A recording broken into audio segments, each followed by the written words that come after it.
Bismillahirrahmanirrahim. Assalamualaikum warahmatullahi wabarakatuh. Alhamdulillah. Alhamdulillahilladzi hadana lihadza wa ma kunna linahtadiya laula an hadanallah. Asyhadu an la ilaha illallah wahdahu la syarikalah. Wa asyhadu anna Muhammadan abduhu wa rasuluhu la nabiyya ba'dah. Allahumma salli wa sallim wa barik ala Muhammad wa ala alihi wa ashabihi wa man tabi'ahum bi ihsanin ila yaumiddin, amma ba'd.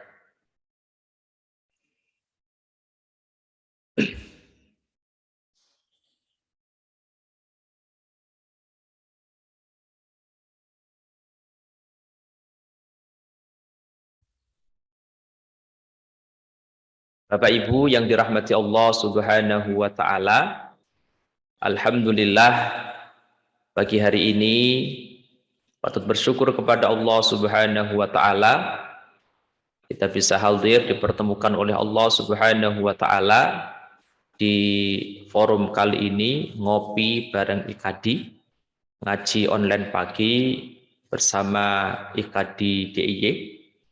Hari ini Kamis 24 Maret 2022. Kita semua dipertemukan oleh Allah Subhanahu wa taala dalam keadaan yang baik, sehat walafiat. Mudah-mudahan Allah Subhanahu wa taala senantiasa menambahkan nikmatnya kepada kita semuanya. Amin ya rabbal alamin. Salawat dan salam mari senantiasa kita sampaikan, kita haturkan kepada junjungan kita Nabi Muhammad sallallahu alaihi wasallam beserta keluarga beliau, sahabat-sahabat beliau, para tabi'in, para tabi'ut tabi'in, dan kita semua selaku umat beliau yang insya Allah senantiasa setia mengikuti sunnah-sunnah beliau. Mudah-mudahan kelak di yaumil qiyamah kita mendapatkan syafaah dari beliau. Amin, amin, ya rabbal alamin. Bapak Ibu yang dirahmati Allah Subhanahu wa taala, kali ini ngopi bareng IKADI edisi ke-30 akan dibersamai oleh Ustadz Ahmad Dahlan LCMA. Insya Allah akan mengambil tema hadis lemah dan palsu tentang Ramadan. Bapak Ibu yang dirahmati Allah Subhanahu wa taala, kami dari tim IKADI DIY senantiasa terus mengajak Bapak Ibu semuanya untuk berpartisipasi, memberikan donasi dakwah kepada tim kepada IKADI DIY dengan cara infak melalui tautan ikadidiy.com/donasi dakwah atau langsung ke rekening BSI 77888888583 atas nama LWI, Lembaga Wakaf IKADI. Bapak Ibu yang dirahmati Allah Subhanahu wa taala, mari kita mulai kajian kita pada pagi hari ini. Namun sebelumnya, jika Bapak Ibu nanti ada pertanyaan, ada diskusi, tanggapan, silahkan dituliskan terlebih dahulu di kolom komentar, kolom chat pada Zoom meeting ini. Dan insya Allah nanti di akhir acara akan ada forum tanya jawab. Bapak Ibu yang dirahmati Allah Subhanahu wa taala, mari kita mulai, kita awali kajian kita pagi hari ini dengan baca basmalah. Bismillahirrahmanirrahim. Kepada Ustadz Ahmad Dahlan LCMA, kami persilahkan untuk memulai kajian pada pagi hari ini. Monggo Ustaz. Jazakumullah khair. Bismillahirrahmanirrahim. Assalamualaikum warahmatullahi wabarakatuh. Assalamualaikum warahmatullahi wabarakatuh. Innal hamdalillah nahmaduhu wa nasta'inuhu wa nastaghfiruh. Wa na'udzu billahi min shururi anfusina wa sayyiati a'malina, may yahdihillahu fala mudilla lahu wa may yudlilhu fala hadiya lahu. Asyhadu an la ilaha illallah wahdahu la syarika lahu wa asyhadu anna nabiyyana Muhammadan abduhu wa rasuluhu la nabiyya ba'dah. Allahumma shalli wa sallim wa barik ala sayyidina Muhammadin wa ala alihi wa sahbihi ajma'in. Subhanaka la ilma lana illa ma 'allamtana innaka antal alimul hakim. Allahumma 'allimna ma yanfa'una wanfa'na bima 'allamtana innaka ala kulli syai'in qadir. Amma ba'd. Bapak dan Ibu sekalian, Ustadz Ustadzah yang dirahmati Allah Subhanahu wa taala. Alhamdulillah dengan izin dan karunia Allah Subhanahu wa taala kita bisa melaksanakan kembali kajian rutin kita hari ini. Dan IKAD DIY dalam rangka untuk menyambut bulan Ramadan ini selama 1 bulan sebelum Ramadan. Selama 1 bulan sebelum Ramadan berusaha untuk membahas mengenai tema-tema yang berhubungan dengan puasa Ramadan. Sudah 2 kali kajian yang berhubungan dengan Ramadan, yaitu fikih Ramadan dan mengenai hisab dan ru'yah. Hari ini kita akan membahas mengenai hadis-hadis lemah dan palsu seputar bulan Ramadan. Izin untuk share materi. Materi juga sudah saya share di chat ya. Kalau Bapak Dinu sekalian berkenan bisa dibuka.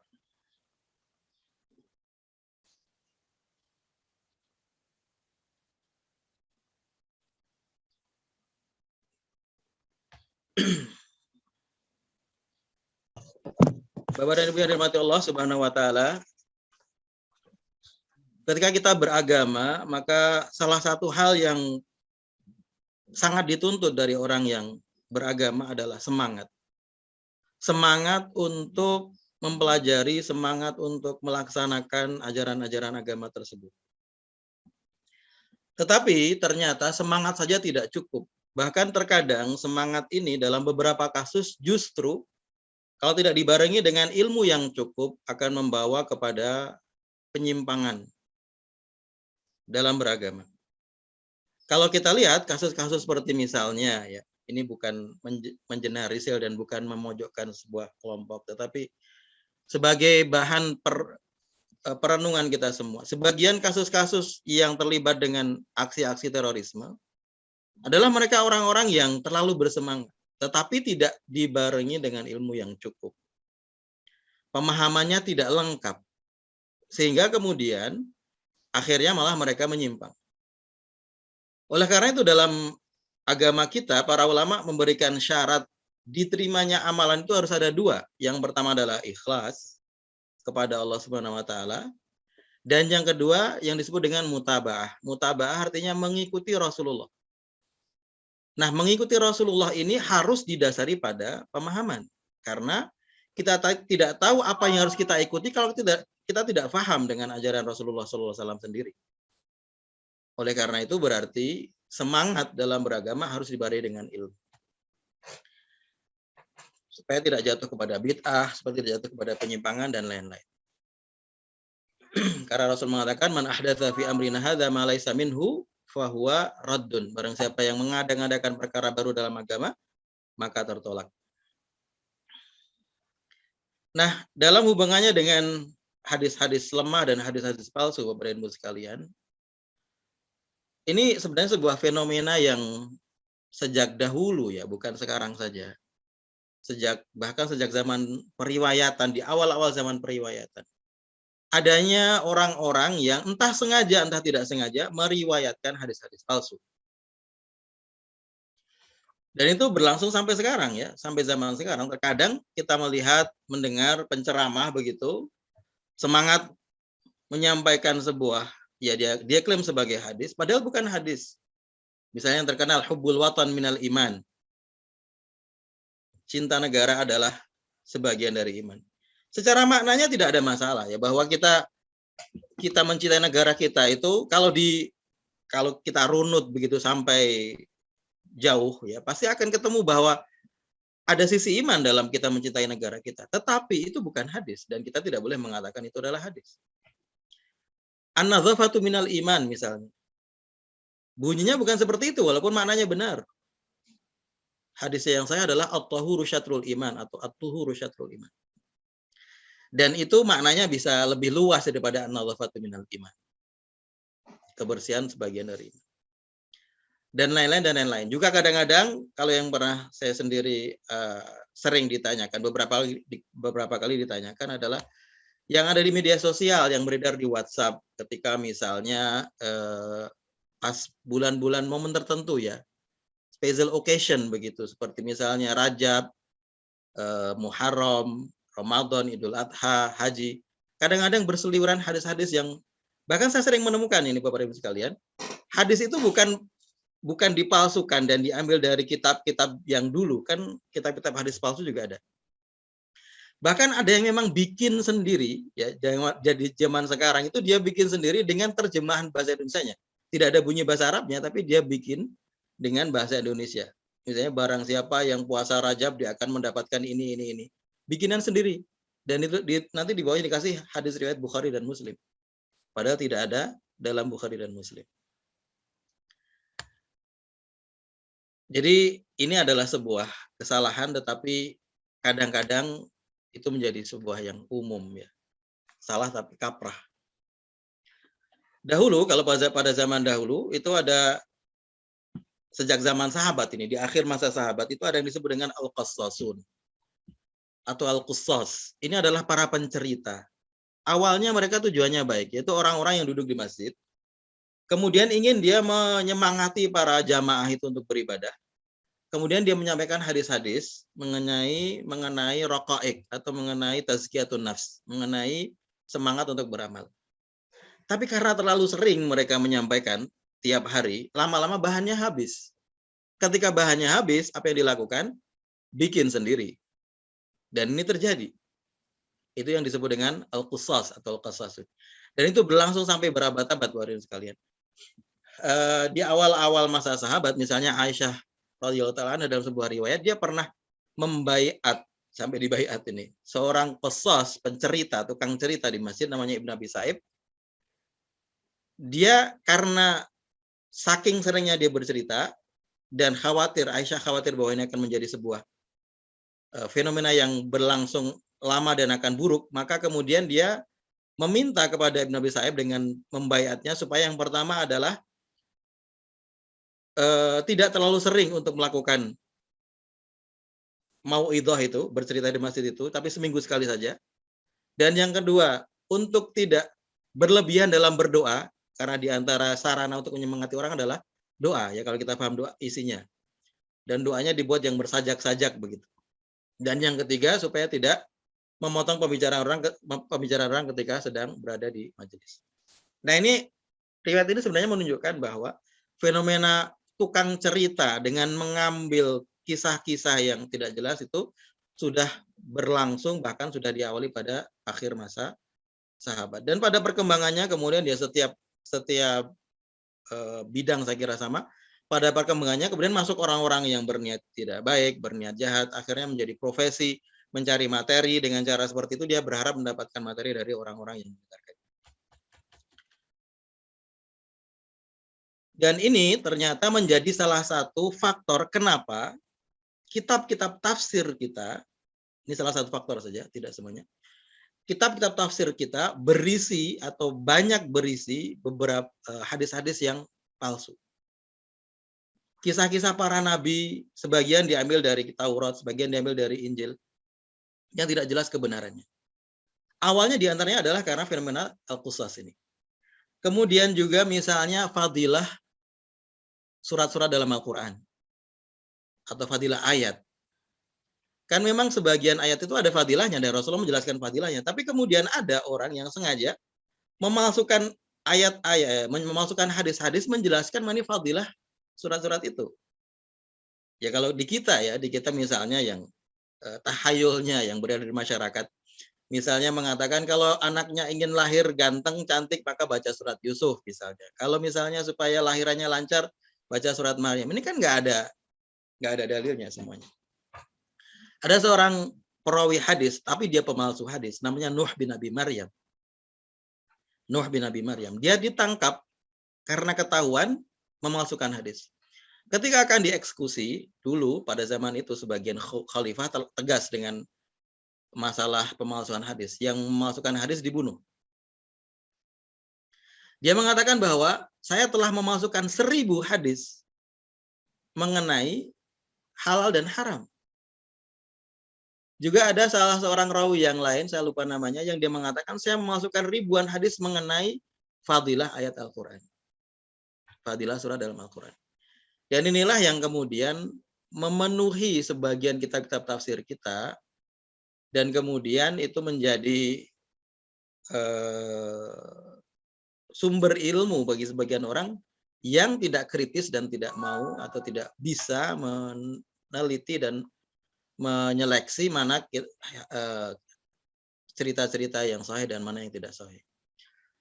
Ya, walaupun kita juga harus apresiasi beberapa tafsir yang kontemporer dan agak akhir-akhir seperti tafsir Alusi, Al-Maraghi, Tahrir wa Tanwir, karya siapa namanya yang Ibnu Ashur. Itu mereka komitmen untuk menghilangkan cerita-cerita tersebut. Ada sebuah kisah sedikit ya Jani, sebelum masuk ke pembahasan mengenai hadis palsu dan lemah dalam bulan Ramadan. Bagaimana para qusas ini dulu, para tukang cerita ini sangat banyak pada masa itu dan mendapatkan tempat di hati masyarakat yang tidak tahu. Suatu saat Imam Ahmad bin Hambal, pendiri mazhab Al-Hambali, dia seorang ahli hadis yang sangat terkenal, pada zamannya juga sudah terkenal. Dan dia banyak melakukan perjalanan mencari hadis ke beberapa kota. Ya, kalau sekarang ya jadinya beberapa negara ya, waktu itu namanya kota karena di bawah kekhilafan Islam semua. Waktu itu dia bersama Yahya bin Ma'in. Yahya bin Ma'in seorang periwayat hadis dan juga seorang ahli jarh wa ta'dil. Jarh wa ta'dil ini ilmu untuk menilai rawi. Jadi ada ulama-ulama yang berspesialisasi menilai derajat rawi, apakah dia kredibel atau tidak kredibel. Kenapa dia bisa sampai pada derajat itu, bisa sampai menilai rawi? Karena saking banyaknya dia berinteraksi dengan hadis. Saking banyaknya dia menghafal hadis, bertemu dengan para rawi-rawi di mana-mana, sehingga bisa mengetahui mana rawi yang hadisnya bagus, mana yang jelek, bahkan mana pemalsu hadis. Nah, Ahmad bin Hambal, Yahya bin Ma'in, suatu saat mereka ini dalam sebuah perjalanan mencari hadis, itu singgah di sebuah hadis namanya Masjid Ar-Rasafah. Di masjid itu ada seorang qusas, seorang pencerita. Kemudian dia duduk di majelis yang besar, banyak yang hadir.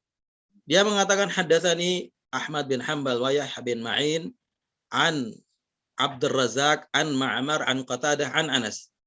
Telah menceritakan kepadaku Ahmad bin Hambal dan Yahya bin Ma'in dari Abdur Razak, dari Ma'mar, dari Qatadah, dari Anas. Ini tentunya yang mau disampaikan adalah hadis palsu.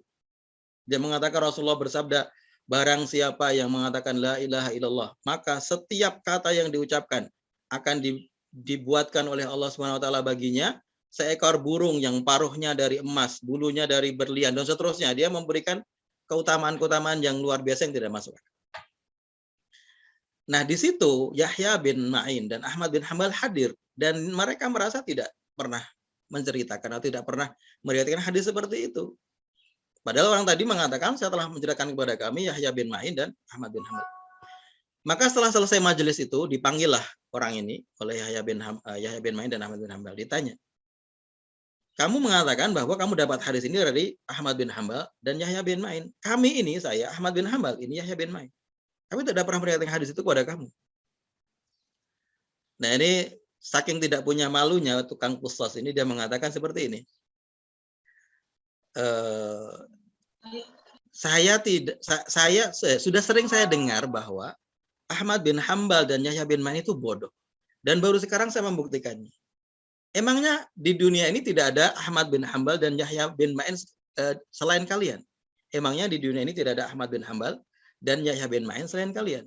Saya telah meriwayatkan hadis dari 20 orang yang namanya Ahmad bin Hambal dan Yahya bin Ma'in. Tentunya dia bohong ya, dan karena dalam kalau kita lihat bagi yang mendalami hadis, kita akan menemukan bahwa satu-satunya perawi dengan nama Ahmad bin Hambal cuma satu, yaitu Imam Ahmad itu. Dan yang bernama Yahya bin Ma'in juga cuma satu. Karena namanya unik. Yahya bin Ma'in. Kata Ma'in ini jarang. Kata Hambal juga jarang. Nama Hambal. Ya. Oleh karena itu, dia jelas berbohong. Dan waktu itu Imam Ahmad hanya tertawa dan kemudian meninggalkan orang tersebut. Ya, ini kita mengambil dari kisah ini betapa bahwa qusas itu beredar dan berkeliaran waktu itu di masjid-masjid untuk menyampaikan hadis-hadis palsu. Bapak dan Ibu sekalian, Allah Subhanahu wa taala, sedikit mengenai hadis palsu. Hadis palsu adalah al-mukhtalaqu al-masnu'u al-maghzubu al-mansubu ila Rasulillah sallallahu alaihi wasallam. Definisinya adalah sebuah hadis yang dipalsukan dibuat, tetapi kemudian dinisbatkan kepada Rasulullah. Yaitu hadis itu dibuat oleh orang, dia bikin sendiri, kemudian dia mengatakan qala Rasulullah. Itu namanya hadis palsu. Tentunya hadis palsu ini sangat berbahaya untuk diriwayatkan dan ada ancaman bagi yang meriwayatkannya. Rasulullah mengatakan man haddatsa anni bi haditsin yura annahu kadzib fa huwa ahadul kadzibain. Barang siapa yang meriwayatkan hadis dariku dan dia menyangka atau dia tahu bahwa itu hadis palsu, maka dia adalah pemalsu kedua. Pemalsu kedua artinya bahwa pemalsu pertamanya adalah orang yang bikin. Pemalsu keduanya orang yang meriwayatkan. Artinya dosanya sama. Rasul juga mengatakan inna kadziban alayya laisa kakadzibin ala ahad. Bohong terhadap diriku itu tidak sama dengan berbohong atas nama orang lain. Man kadzaba alayya muta'ammidan falyatabawwa maq'adahu minan nar. Hadis yang sangat terkenal, hadis mutawatir ini. Barang siapa yang sengaja berbohong atasku, maka hendaklah dia menempati tempatnya, tempat duduknya di neraka. Jadi ini adalah hal yang serius, tetapi kadang-kadang kita melihat banyak orang yang ya mengabaikannya atau menganggapnya ringan. Sebelum masuk ke pembahasannya juga, saya ingin membahas sedikit mengenai hadis dhaif. Ya. Hadis lemah, hadis dhaif. Hadis dhaif ini hadis yang berbeda dengan hadis palsu. Tidak boleh disamakan. Hadis dhaif ini definisinya adalah hadis yang tidak memenuhi ma qasura an syartis sihah. Hadis yang tidak memenuhi syarat hadis sahih. Dan hadis hasan. Jadi kalau ada satu hadis yang tidak memenuhi salah satu syarat dari hadis sahih, maka dia dianggap lemah atau dhaif. Syarat hadis sahih sendiri ada 5. Mattasala sanaduhu binaqli adlin dhabitin an mithlihi ila muntahahu min ghairi syudzudin wala illah. Syarat hadis sahih adalah yang pertama sanadnya bersambung. Sanad bersambung artinya sanad itu adalah rangkaian rawi ya, perawi hadis yang meriwayatkan hadis. Sanad bersambung artinya semua perawi hadis dia mendapatkan hadis itu secara langsung dari gurunya, bertemu dengan gurunya. Itu namanya bersambung. Yang kedua, syarat yang kedua, orang yang meriwayatkannya adalah orang yang adil. Adil artinya bertakwa, bukan orang yang fasik. Secara ringkas begitu, tapi detailnya nanti panjang. Yang ketiga, syaratnya harus dia orang yang dobit. Dobit artinya hafal atau punya catatan dan bisa menjaga catatan. Sehingga yang disampaikan itu bisa dipertanggungjawabkan, ada kredibilitasnya. Syarat yang keempat tidak bertentangan dengan hadis lain dan syarat yang kelima tidak ada cacat yang tersembunyi. Cacat yang tersembunyi agak panjang penjelasannya. Intinya kalau ada satu hadis yang tidak memenuhi salah satu dari 5 syarat ini menjadi hadis lemah. Oleh karena itu, hadis lemah tidak sama dengan hadis palsu. Karena pada dasarnya hadis itu bisa jadi ada sumbernya yang benar atau bahkan bisa jadi memang sebenarnya benar. Tapi karena kebetulan misalnya lewat seorang perawi yang lemah hafalannya misalnya, atau lemah bahwa dia orang yang ketakwaannya kurang, maka oleh para ulama dianggap hadis yang lemah. Dan kalau tidak ada hadis dari jalur lain yang menguatkannya, maka dia akan tetap lemah. Maka hadis lemah ini kalau misalnya ada jalur lain yang menguatkannya menjadi naik derajatnya menjadi sahih atau hasan. Ya minimal hasan. Oleh karena itu hadis lemah tidak boleh disamakan dengan hadis palsu. Dalam kaitannya mengenai apakah hadis lemah bisa dijadikan sebagai hujjah, ini ulama beda pendapat. Sebelumnya hadis lemah itu dibagi menjadi 2, hadis yang sangat lemah sekali atau disebut dengan dhaifun la yanjabir dan hadis yang lemahnya ringan, dhaifun yanjabir. Nah, yang lemahnya ringan ini nanti biasanya masih dipakai oleh beberapa ulama, tapi yang sangat lemah sekali tidak dipakai. Secara umum, perbedaan mengenai apakah hadis lemah bisa dipakai sebagai dalil, ada 3 pendapat. Pendapat pertama mengatakan tidak boleh diamalkan sama sekali. Ini seperti pendapatnya misalnya para ulama kontemporer ya. Seperti misalnya Syekh Albani, Syekh Ahmad Syakir. Kalau dari ulama yang klasik misalnya Ibnu Hazm, Yahya bin Ma'in dan lain-lain. Jadi tidak boleh sama sekali diamalkan. Pendapat yang kedua mengatakan boleh diamalkan tapi dalam hal spesifik. Misalnya dalam hal yang tidak ditemukan dalil lain dalam masalah tersebut. Ini pendapat dari Imam Ahmad. Dia mengatakan al haditsu dha'ifu indi khairun min ra'yir rijal. Hadis dhaif bagiku lebih baik daripada pendapat orang. Jadi mendingan hadis dhaif daripada pakai pendapat orang. Dan pendapat yang ketiga mengatakan syarat hadis dhaif bisa diterima adalah dengan 3 syarat. Jadi mengatakan bisa diterima tapi dengan 3 syarat. Yang pertama, hadisnya tidak sangat lemah, bukan hadis yang sangat lemah. Yang kedua, hadis itu berisi hukum yang sudah ditetapkan dengan hadis sahih. Jadi hukum yang ada dalam hadis itu adalah bukan hukum yang baru, tapi sudah ditetapkan dalam hadis sahih yang lain. Dan yang ketiga, ketika mengamalkannya tidak boleh berkeyakinan bahwa itu dari Nabi. Ya, sebenarnya sama aja. Dengan syarat yang ketiga ini, jadinya hadis itu sebenarnya tidak diamalkan, hanya untuk menyemangati saja. Ini syarat yang disampaikan oleh Ibnu Hajar, disepakati juga oleh ulama-ulama sesudahnya seperti Imam Suyuti dan lain-lain. Dan sebagian mengatakan bahwa ini adalah pendapat jumhur ulama. Bapak dan Ibu sekalian dirahmati Allah Subhanahu wa taala.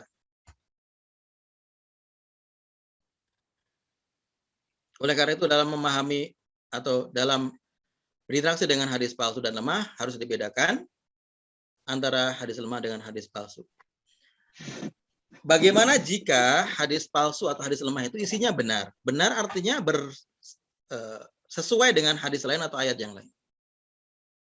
Jika hadis itu palsu dan maknanya benar, maka tetap tidak boleh disebut sebagai hadis. Karena menisbatkan ucapan itu kepada Rasulullah adalah sebuah kebohongan. Dan kebohongan dalam Islam adalah dosa yang besar. Dan kebohongan kepada Rasulullah dosanya lebih besar. Jadi walaupun benar maknanya, kita tidak boleh mengatakan itu hadis. Kita bisa mengatakan misalnya ini kata-kata hikmah yang mengandung makna yang baik. Boleh, tapi kalau hadis tidak boleh. Kalau hadis lemah bagaimana?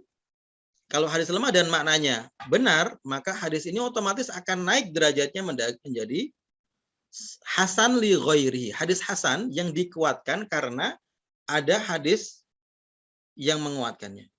Jadi dia lemah aslinya, jalur periwayatannya lemah, tapi karena maknanya benar artinya bersesuaian sesuai dengan hadis sahih yang lain, maka otomatis hadis ini akan naik derajatnya menjadi hasan li ghairihi. Jadi insya Allah pagi ini kita akan membahas mengenai beberapa, tidak banyak ya, karena waktunya juga mungkin tidak banyak juga. Dan kalau kita mau lebih detail, kita bisa memeriksa atau kembali kepada kitab-kitab hadis dhaif, banyak sudah dikarang oleh para ulama. Misalnya Kashful Khafa, ada Al-Mawdu'at, ada Al-Ali Al-Masnu'ah, ada banyak kita berhasil. Syekh Albani sendiri punya silsilah Al-Hadis Al-Dhaif wal Mawdu'ah. Wa asadu sayya alal ummah. Ada beberapa jilid. Maka kita ingin mengetahui beberapa hadis dhaif dan palsu dalam hubungannya dengan Ramadan, bukan dalam rangka untuk mengamalkannya, tapi dalam rangka supaya berhati-hati. Araftu syarra la li syarri walakin litawaqqihi wa man la ya'rifu syarra minan nasi yaqau fihi. Ini syair Arab. Aku mengetahui keburukan bukan untuk mengamalkan keburukan tersebut, tetapi karena orang yang tidak mengetahui keburukan akan jatuh kepada keburukan tersebut. Hadis palsu yang pertama tentang Ramadan.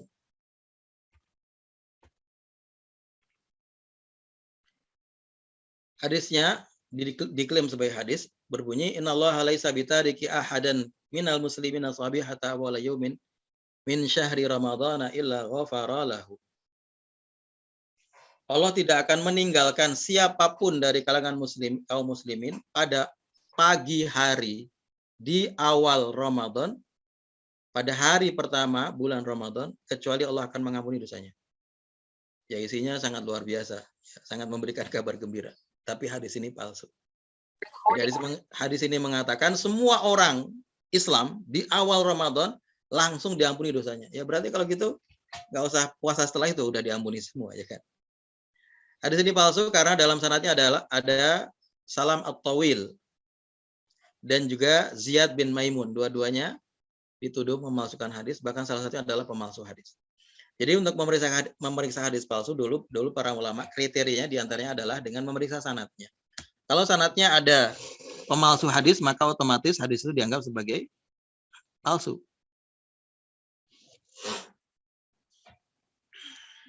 Jadi ini hadis ini secara makna salah.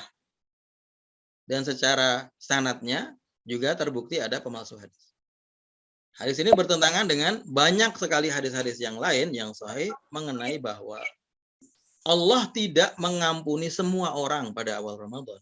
Bahwa Allah mengampuni beberapa orang, betul, dalam hadis sahih dikatakan walillahi utaqa minan nar. Allah akan Allah memberikan pembebasan terhadap dari neraka terhadap beberapa kaum muslimin setiap malam di bulan Ramadan. Tapi tidak semuanya, beberapa saja. Dan itu pun ada syaratnya tentunya. Jadi secara makna salah dan secara sanad juga memang terbukti hadis ini ada seorang pemalsu hadis. Hadis yang kedua,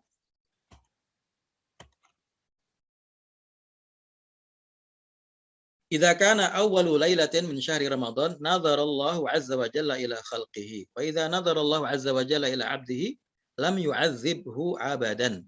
Walillahi azza wa jalla fi kulli lailatin alfi atiqin minan nar. Pada malam pertama di bulan Ramadan, Allah melihat hamba-hambanya. Dan kalau Allah melihat hamba-hambanya, maka dia tidak akan mengazab mereka sedikit pun selama-lamanya. Dan Allah itu membebaskan 1 juta orang dari neraka setiap malamnya. Ini juga hadis yang luar biasa. Dan ini tentunya kalau didengar oleh orang awam yang tidak mau menelitinya atau tidak bisa menelitinya, tentunya akan sangat tertarik begitu. Wah, luar biasa ya Ramadan ini. Jadi Allah memberikan jaminan bahwa semua orang tidak akan diazab ketika masuk Ramadan. Dan bahkan Allah memberikan pengampunan dari pembebasan dari neraka 1 juta orang setiap hari. Nah, jumlah 1 juta orang ini tidak ada dalam hadis sahih. Bisa jadi kurang, bisa jadi lebih ya, kita tidak tahu. Kan jumlah manusia di dunia banyak, berapa miliar tuh, kalau yang muslimnya saja 1 miliar lebih. Bisa jadi lebih dari 1 juta juga. Tetapi jumlah seperti ini tidak disebutkan dalam hadis-hadis sahih yang lain. Itu yang pertama. Dan yang kedua, bagian awal dari hadis ini jelas bertentangan dengan hadis-hadis yang lain. Bahwa Allah kalau melihat hambanya berarti tidak akan diazab. Ya siapa bilang kan? Hamba Allah banyak, yang dilihat juga banyak. Semuanya dilihat oleh Allah Subhanahu wa taala. Dan sebagian akan diazab karena amalnya. Maka di antara cara untuk mengetahui hadis palsu adalah melihat maknanya ya, selain meneliti sanadnya. Melihat maknanya. Kalau maknanya bertentangan dengan logika, kalau maknanya bertentangan dengan ayat Al-Qur'an, bertentangan dengan hadis sahih yang lain, maka itu adalah salah satu ciri dari hadis palsu. Dalam kasus ini, hadis ini bertentangan dengan hadis-hadis sahih yang lain dan juga ayat-ayat Al-Qur'an mengenai konsep siksa dan pahala dalam Islam. Secara sanad, hadis ini juga palsu karena ada 2 orang yang sama tadi, yaitu Salam At-Tawil dan Ziyad bin Maimun. Dua-duanya memalsukan hadis. Jadi mereka ternyata spesialisasi untuk beberapa hadis Ramadan yang dipalsukan oleh mereka ya. Dan ini waktu itu memang terjadi seperti itu. Sebagian perawi itu berspesialisasi dalam memasukkan hadis-hadis tertentu ya. Ada yang fokusnya di ayat-ayat Al-Qur'an, ada yang fokusnya di pekerjaan, ada yang fokusnya di bahkan di obat-obatan. Bapak Ibu sekalian juga harus berhati-hati. Ada sebagian hadis-hadis palsu tentang obat-obatan. Misalnya ada hadis palsu mengatakan al-badhinjan dawaun likulli da. Terong obat untuk semua penyakit. Ini kalau tidak teliti nanti orang semua makan terong jadi lemes semua. Ceritanya, hadis ini agak unik ya. Ceritanya kenapa ada hadis palsu al-badhinjan dawaun likulli da. Terong adalah obat semua penyakit. Ceritanya ada penjual terong, bakul terong. Bakul terong ini jualan terong nggak laku. Karena nggak laku dia berpikir gimana caranya supaya laku. Akhirnya dia, kalau gitu saya bikin hadis saja biar orang semangat beli terong. Al-badhinjan dawaun likulli da. Terong adalah obat untuk semua penyakit. Selanjutnya hadis yang ketiga.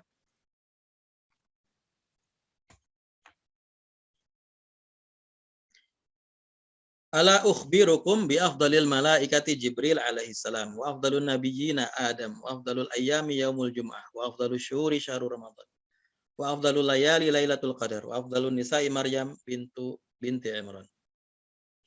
Maukah aku beritahu kepada kalian, ini diklaim sebagai ucapan Rasulullah, malaikat paling mulia adalah Jibril. Nabi paling mulia adalah Adam. Hari paling mulia adalah Jumat. Bulan paling mulia adalah Ramadan. Malam paling mulia adalah Lailatul Qadar. Wanita paling mulia adalah Maryam binti Imran. Kalau dari sisi maknanya, hadis ini sebagian maknanya benar. Sebagian maknanya benar. Misalnya, bahwa malam yang paling mulia adalah Lailatul Qadar, betul. Bahwa bulan yang paling mulia adalah Ramadan, betul. Kalau malaikat yang paling mulia, ini masih ada perselisihan ya kalangan ulama. Apakah Jibril ataukah malaikat yang mengangkat arasy Allah Subhanahu wa taala. Tapi yang salah di sini adalah pernyataan dan yang paling mulia di kalangan nabi adalah Adam. Ini jelas salah karena hadis-hadis yang lain yang sahih menjelaskan bahwa nabi dan rasul paling mulia adalah Rasulullah Shallallahu alaihi wasallam. Juga pernyataan bahwa wanita yang paling mulia adalah Maryam binti Imran tidak ada dalam hadis-hadis yang lain. Ada hadis yang agak mirip, Rasulullah menjelaskan mengenai wanita-wanita yang mulia di dunia dalam sejarah manusia. Di antaranya disebut adalah Maryam, betul. Kemudian juga ada Asia, istri dari Firaun yang meninggalnya disiksa juga oleh Firaun. Kemudian Khadijah dimasukkan juga oleh Rasulullah SAW dalam diantara wanita-wanita yang mulia. Jadi dari sisi maknanya ini bisa jadi benar ya. Beberapa makna dalam hadis ini benar, tetapi ada makna yang salah. Tetapi kita menilai bahwa hadis ini palsu dari sisi sanadnya. Bahwa dalam sanadnya ada Nafi' Abu Hurmus. Nafi' Abu Hurmus. Menurut Ibnu Ma'in, Yahya bin Ma'in tadi yang saya ceritakan itu. Ini adalah seorang pendusta hadis. Yahya bin Ma'in tadi saya katakan dia adalah ulama jarah wa ta'dil, ulama yang menilai status rawi. Dan kenapa dia bisa menilai? Karena dia sangat banyak berinteraksi dengan hadis. Saking banyaknya hadis diriwayatkan dan saking banyaknya bertemu dengan para rawi dan belajar hadis, maka dia bisa mengetahui mana rawi yang hadisnya lemah, hadisnya sahih dan seterusnya. Dan isi kandungannya tadi sudah saya jelaskan bertentangan dengan hadis sahih yang menyatakan bahwa Rasulullah adalah nabi dan rasul yang paling mulia. Hadis palsu selanjutnya yang keempat, man i'takafa 'ashran fi ramadhana kana ka hajjataini wa umrataini. Ini barangkali pernah kita dengar. Barang siapa yang iktikaf 10 hari di bulan Ramadan, maka seperti 2 kali haji dan 2 kali umroh. Ini kalau seperti ini, biro-biro umroh pada bangkrut. Karena orang nggak perlu umroh ke sana dan nggak perlu haji. Cukup dengan iktikaf 10 hari dapat pahala sebesar ini. Dan kalau kita lihat, ini yang perlu diketahui bahwa hadis tentang iktikaf Ramadan itu yang sahih tidak ada satupun yang menjelaskan mengenai pahala yang didapatkan dari iktikaf. Tidak ada. Hadis yang sahih mengenai iktikaf, tidak ada satupun yang menjelaskan mengenai pahala apa yang akan didapatkan oleh orang iktikaf. Jadi kita melaksanakan iktikaf hanya dalam rangka mengikuti Rasulullah SAW. Karena Rasulullah menyuruh dan Rasulullah melaksanakannya, maka kita ikut. Tapi kalau pahalanya tidak ada dijelaskan dalam hadis yang sahih.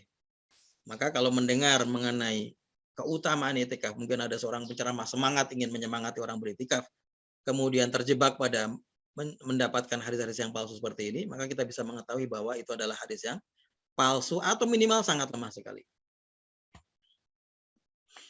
Hadis ini palsu karena dalam sanadnya ada Ambasah bin Abdurrahman yang menurut Abu Hatim Ar-Razi dan Imam Zahabi, dua-duanya juga ulama jarah wa ta'dil, ulama yang menilai status rawi. Ia adalah seorang pemalsu hadis. Ibnu Hibban juga berkata, Ibnu Hibban yang punya Sahih Ibnu Hibban mengatakan Ambasah mempunyai riwayat palsu dan tidak ada sumbernya. Dan maknanya juga jelas-jelas sangat tidak masuk akal ya. Ini diantara ciri dari hadis palsu, yaitu amalan yang ringan, pahalanya berlipat-lipat yang luar biasa, yang tidak logis. Seperti tadi hadis yang diceritakan oleh hadis palsu yang diceritakan oleh tukang cerita yang di Masjid Rosafah tadi, yang mengatakan orang yang mengatakan la ilaha illallah akan mendapat Allah buatkan baginya, ciptakan baginya burung yang paruhnya dari emas, bulunya dari berlian dan seterusnya. Ini kan tidak masuk akal, terlalu berlebihan. Itu diantara ciri hadis palsu adalah maknanya mengandung pelampauan, ya, transenden, ya. Sesuatu yang berlebihan, yang sangat luar biasa, yang tidak logis tentang pahala. Yang kelima, kana yusalli fi syahri Ramadan fi ghairi jama'atin bi 20 rak'atan wal witri. Bahwasanya Rasulullah SAW itu di bulan Ramadan salat witir, salat tarawih secara sendirian, tidak salat jamaah, itu 20 rakaat ditambah dengan witir.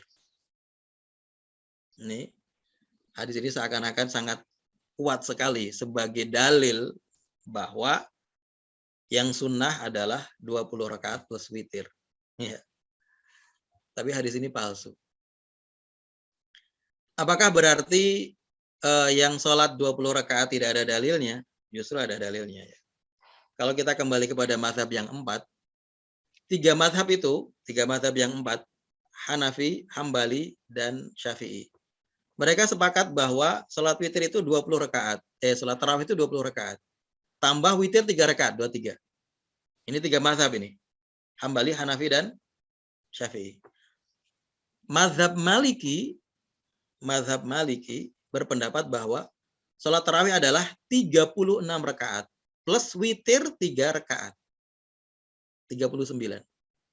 Jadi kalau kita lihat mazhab yang 4 itu nggak ada yang 11 ya. Bapak Ibu sekalian.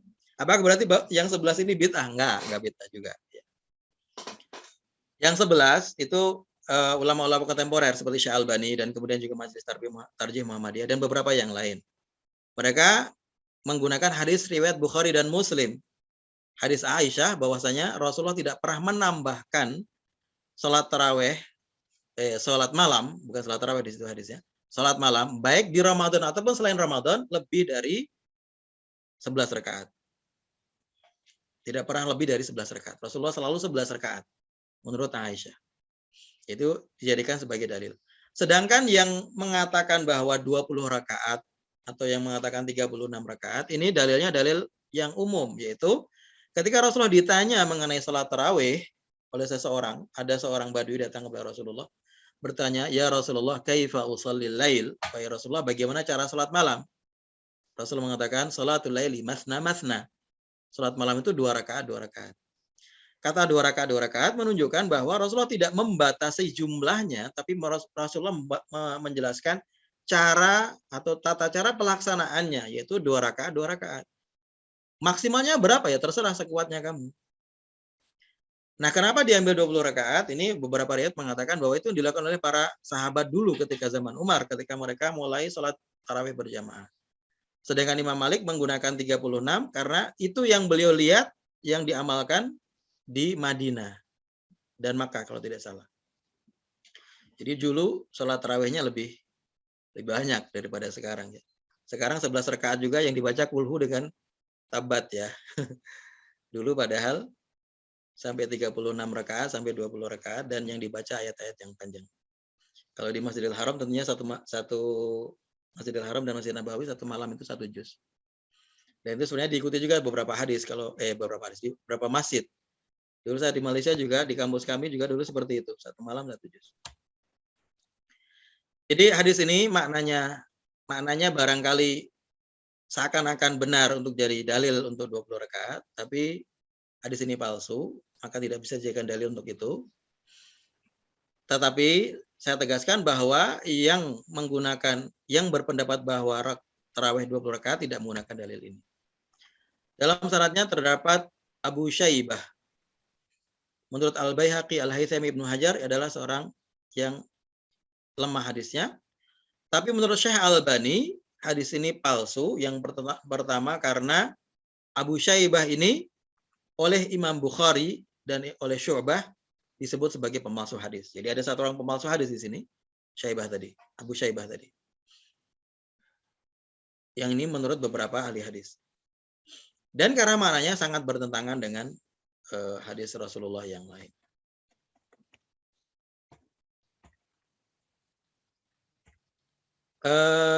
Ini karena waktunya sudah akan habis ya. Mungkin saya pindah ke hadis-hadis yang lemah.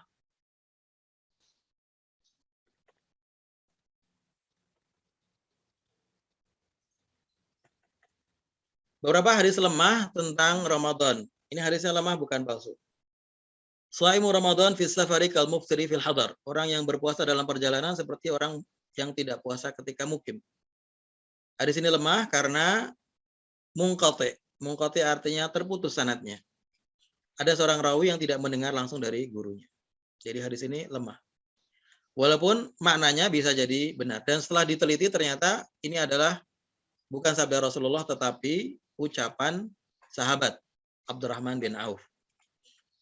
Jadi bukan sabda Nabi tapi ucapan Abdurrahman bin Auf. Dan secara makna barangkali ya bisa diterimalah.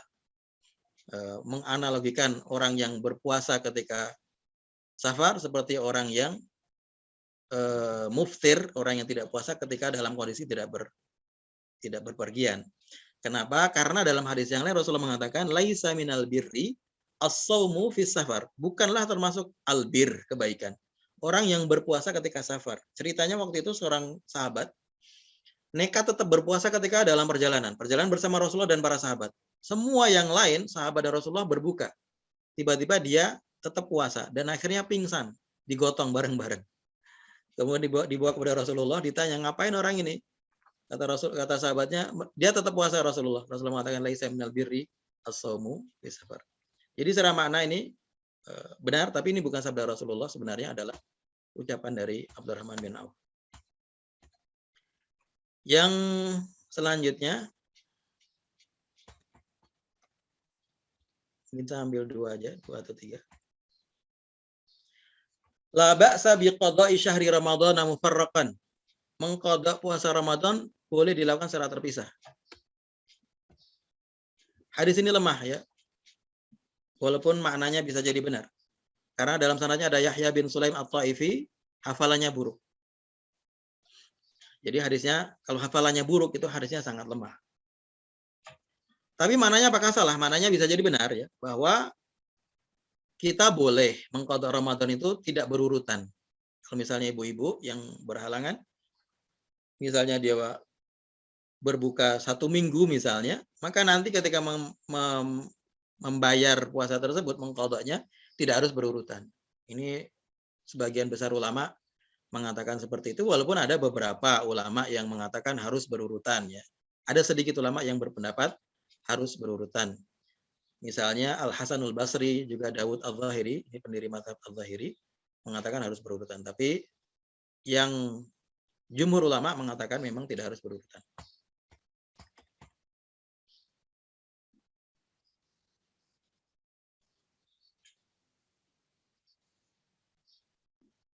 Yang terakhir ini, hadis yang lama mengenai Ramadan. Man adraka Ramadana wa alaihi min Ramadana syai'un lam yaqdihi lam yutaqabbal minhu wa man shama tatawwu'an wa alaihi min Ramadana syai'un lam yaqdihi fa innahu la yutaqabbal minhu hatta yasumahu. Barang siapa yang puasa Ramadan dan dia masih punya hutang puasa Ramadan tahun sebelumnya yang belum diqadha, maka puasanya tidak diterima. Dan barang siapa yang puasa sunnah sedangkan dia masih punya hutang puasa Ramadan dan belum diqadha, maka puasanya tidak diterima. Hadis ini lemah dan maknanya juga tidak benar. Hadis ini lemah di dalamnya ada Abdullah bin Lahiyah. Abdullah bin Lahiyah ini seorang rawi yang sangat buruk hafalannya, sampai ulama mengatakan ada sebuah kaidah yang terkenal di kalangan ulama, inna hadits Ibnu Lahiyah ala laisat naqiyah fakun minha ala taqiyah. Hadis-hadis Ibnu Lahiyah itu, hadis-hadis Ibnu Lahiyah itu tidak bersih, banyak yang lemah, banyak yang tidak bisa diterima. Maka berhati-hatilah dengan hadis Ibnu Lahiyah. Sampai terkenal di kalangan ahli hadis seperti itu. Dan secara makna hadis ini tidak benar ya, bahwa kalau orang berpuasa, kalau orang punya hutang puasa Ramadan, kemudian dia puasa sunnah, berarti puasa sunnah tidak terima. Tidak seperti itu. Kita boleh berpuasa sunnah walaupun masih punya hutang puasa Ramadan. Karena beberapa puasa sunnah itu, dia terikat dengan waktu. Dan waktunya kalau sudah lepas, kita tidak bisa melakukannya. Contoh misalnya, sholat hari di bulan Syawal. Itu terikat dengan bulan Syawal. Kita nggak bisa melaksanakan setelah bulan Syawal. Nah, kalau misalnya ibu-ibu yang punya misalnya punya hutang puasa Ramadan, maka dia boleh puasa Syawal dulu. Nanti setelah itu pada bulan misalnya bulan sesudahnya dia puasa untuk qada Ramadannya. Jadi secara makna juga salah. Walaupun kalau kita lihat para ulama memberikan motivasi kepada umat Islam untuk segera mengqadha puasa.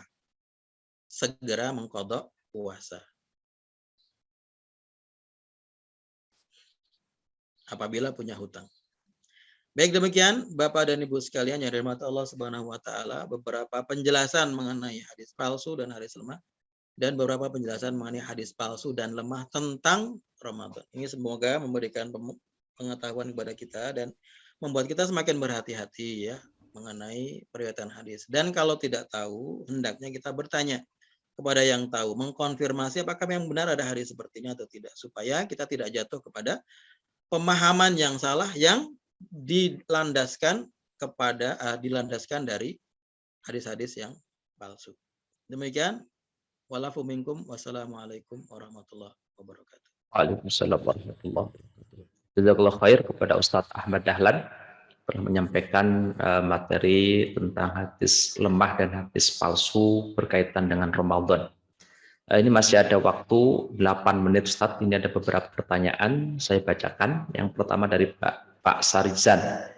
Izin bertanya Ustadz, kalau kita menyampaikan sesuatu nasihat tetapi kita lupa atau tidak tahu nasihat-nasihat itu adalah sebuah hadis, sehingga kita tidak menyebut bahwa nasihat itu adalah hadis dari Rasulullah, apakah hal tersebut termasuk perbuatan dosa? Terima kasih. Ustaz.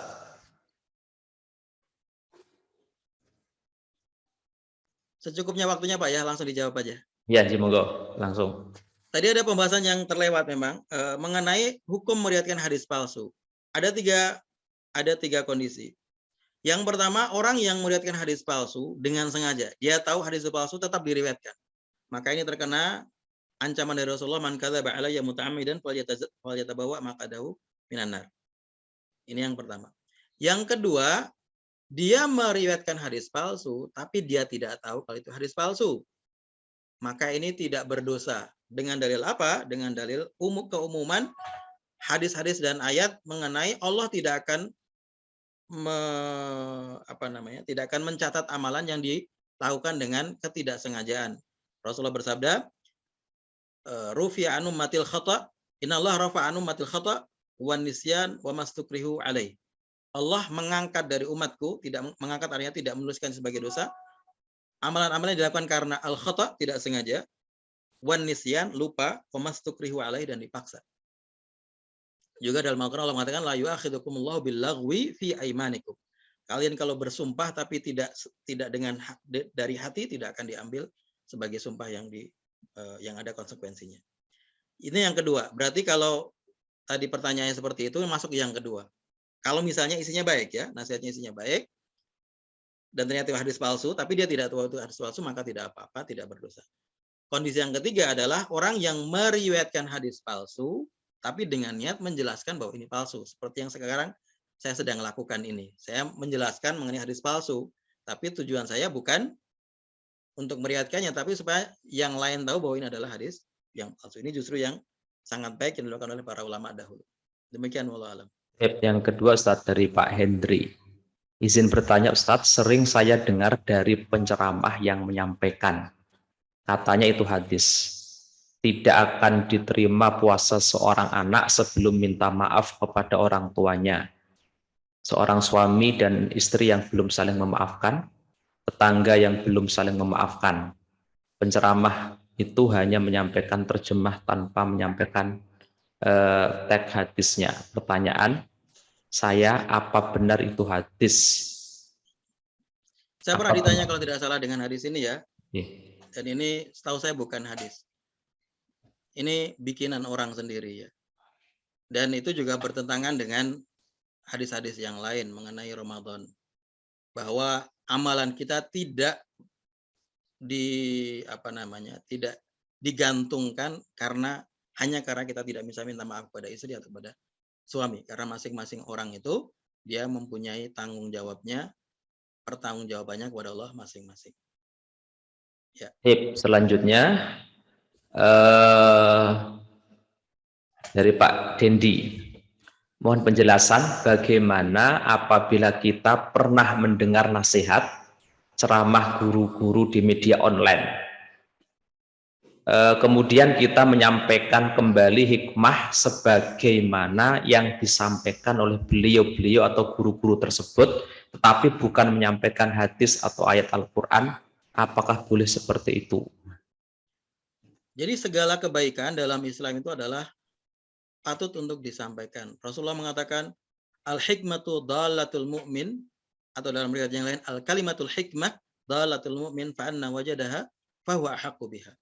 Hikmah, kebijaksanaan adalah sesuatu yang hilang dari seorang mukmin. Maksudnya itu adalah bagian kepemilikan orang yang beriman, tapi bisa jadi sebagian ada yang hilang. Hilang artinya tidak dimiliki. Fa anna wajadaha fa huwa ahaqqu biha, maka dimanapun dia mendapatkan kebijaksanaan itu, hikmah tersebut, maka dia yang paling berhak. Oke, maka dalam Islam kalau kata Ali, lihat orang yang bicara, jangan lihat yang dibicarakan. Lihat yang dibicarakan, jangan lihat orang yang bicara. Intinya adalah selama maknanya benar boleh disampaikan, tetapi kalau itu bukan hadis Nabi, jangan mengatakan itu hadis Nabi. Itu adalah hal yang baik untuk disampaikan nggak apa-apa. Tapi kalau bukan hadis Nabi, jangan mengklaimnya, menisbatkannya sebagai hadis Nabi. Wallah. Lanjut Ustaz, Pak Sukailan. Ustaz, mohon pencerahan. Sebagai orang awam, bagaimana cara termudah untuk mengetahui bahwa hadis itu asli atau palsu, sedang kita tidak memiliki ilmu atau kemampuan seperti para ustadz. Karena biasanya para penceramah banyak yang menyampaikan hadis riwayat Bukhari Muslim. Cara termudah adalah bertanya kepada yang ahli. Fas'alu ahla dzikri in kuntum la ta'lamun. Cara yang agak sulit di bawahnya adalah langsung merujuk kepada kitab-kitab hadis palsu. Ulama sudah mengumpulkan kitab hadis-hadis yang palsu dalam satu kitab. Jadi semuanya isi hadis palsu saja. Misalnya Ibnu Jauzi punya kitab Al-Mawdu'at. Misalnya Al-Ajluni punya kitab namanya Kashful Khafa. Misalnya Syekh Al-Albani punya kitab namanya Silsilah Al-Hadis Ad-Dha'ifah wal Mawdu'ah, dan lain-lain, banyak sekali. Itu yang cara yang agak sulit ya, tapi sebagian kitab ini belum diterjemahkan ya, sebagian masih dalam bahasa Arab, jadi memang agak susah. Tapi kalau sudah diterjemahkan, maka bisa dirujuk kepada kitab-kitab tersebut. Tapi yang paling mudah, fas'alu ahla dzikri in kuntum la ta'lamun. Terakhir Ustaz, adakah link website yang terpercaya bagi kita yang awam untuk mengecek kebenaran atau kesohihan hadis yang kita dengar? Untuk yang bahasa Indonesia saya tidak tahu ya. Biasanya kalau yang bahasa Indonesia itu misalnya cari hadis.com itu ya. Tapi sekarang kalau nggak salah udah hilang juga. Itu hanya menjelaskan mengenai sumbernya. Hadis ini ada sumbernya di sini, di sini. Tidak menjelaskan mengenai statusnya.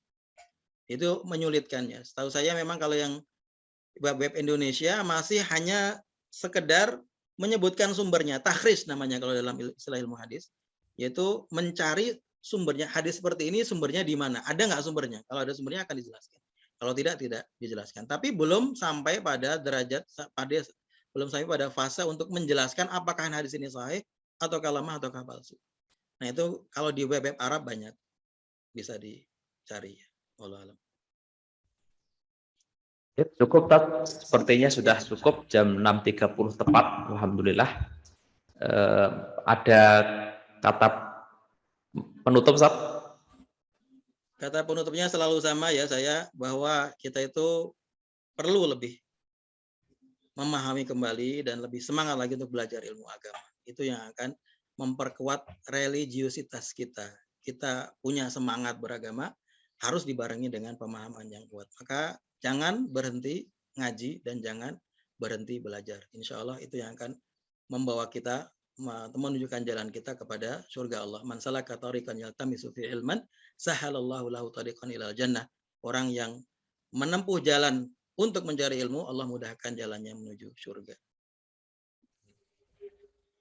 Jazakallah khairan katsiran kepada Ustadz Ahmad Dahlan dan juga kepada seluruh para peserta ngopi bareng Kadi. Hari ini Kamis 24 Maret 2022.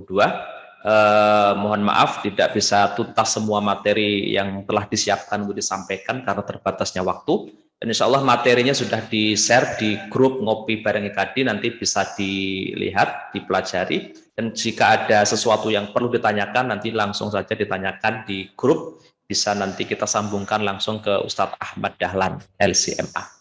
Bapak Ibu yang dirahmati Allah Subhanahu wa taala, kita cukupkan kajian kita pada pagi hari ini. Namun kami ingatkan kembali, insya Allah kita akan ketemu lagi untuk pekan depan, masih edisi spesial pra Ramadan. Dan nanti insya Allah di bulan Ramadan tetap akan ada ngopi bareng spesial Ramadan setiap Kamis pagi dengan narasumber yang insya Allah nanti sudah dipilihkan oleh tim IKADI DIY. Monggo tetap nanti memantau terus grup ngopi bareng Kadi, mengikuti perkembangan informasi kaitannya dengan narasumber yang akan mengisi pada ngopi bareng Kadi edisi berikutnya. Bapak Ibu yang dirahmati Allah Subhanahu wa taala, kita akhiri, kita cukupkan pertemuan pada pagi hari ini dengan doa kafaratul majelis. Subhanakallahumma wa bihamdika asyhadu an la ilaha illa anta astaghfiruka wa atubu ilaik. Kekurangan mohon dimaafkan. Assalamualaikum.